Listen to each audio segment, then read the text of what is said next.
ತೋಟದಲ್ಲಿ 10 ಗಾಂಜಾ ಗಿಡ ಬೆಳೆದ ಭೂಪನ ಬಂಧನ. ಜೋಳದ ಮರೆಯಲ್ಲಿ ಗಾಂಜಾ ಬೆಳೆ.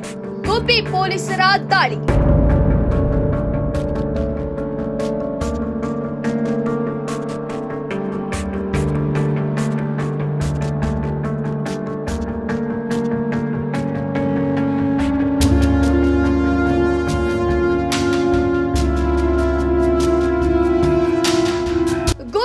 ತೋಟದಲ್ಲಿ ಗಾಂಜಾ ಗಿಡಗಳನ್ನ ಬೆಳೆದ ಆರೋಪಿ ಬಗ್ಗೆ ಖಚಿತ ಮಾಹಿತಿ ಆಧರಿಸಿ ಗುಬ್ಬಿ ಪೊಲೀಸರು ತಾಲೂಕಿನ ಸುರಗೇನಹಳ್ಳಿ ಗ್ರಾಮದಲ್ಲಿ ದಾಳಿ ನಡೆಸಿ 10 ಗಾಂಜಾ ಗಿಡಗಳ ಪೈಕಿ 400 ಗ್ರಾಂ ಗಾಂಜಾ ಮಾಲು ಸಮೇತ ಆರೋಪಿಯನ್ನ ಬಂಧಿಸಿರುವ ಘಟನೆ ನಡೆದಿದೆ.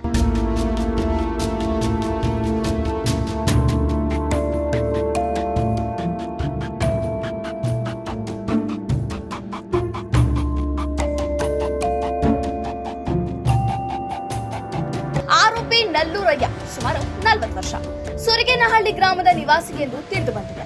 ತೋಟದಲ್ಲಿ ಬೆಳೆದ ಜೋಳದ ಗಿಡಗಳ ಮಧ್ಯ ಸಂಪಾಗಿ ಗಾಂಜಾ ಗಿಡಗಳನ್ನ ಬೆಳೆದ ಆರೋಪಿ ಬಹಳ ದಿನಗಳಿಂದ ಈ ಕೃತ್ಯದಲ್ಲಿ ಭಾಗಿಯಾಗಿರುವ ಬಗ್ಗೆ ಶಂಕೆ ವ್ಯಕ್ತವಾಗಿದೆ.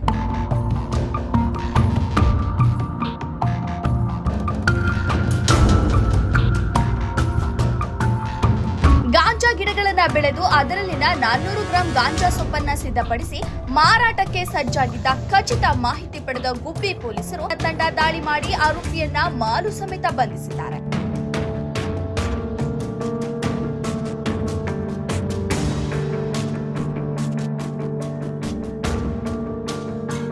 ವಿಷಯ ತಿಳಿದ ತಹಶೀಲ್ದಾರ್ ಆರತಿ ಬಿ ಸ್ಥಳ ಮಹಜರ್ ನಡೆಸಿ ಆರೋಪಿಯ ವಿರುದ್ಧ ಕಾನೂನು ಕ್ರಮಕ್ಕೆ ಸೂಚಿಸಿದ್ರು. ದಾಳಿ ಮಾಡಿದ ಪೊಲೀಸರ ತಂಡದಲ್ಲಿ ನವೀನ್, ಶಶಿಧರ್, ಹನುಮಂತ, ವಿಶ್ವನಾಥ್, ನಟರಾಜ್ ಇತರರು ಇದ್ದರು. ವರದಿ ಸತೀಶ್, ಶ್ರೀ ಟಿವಿ, ಗುಬ್ಬಿ.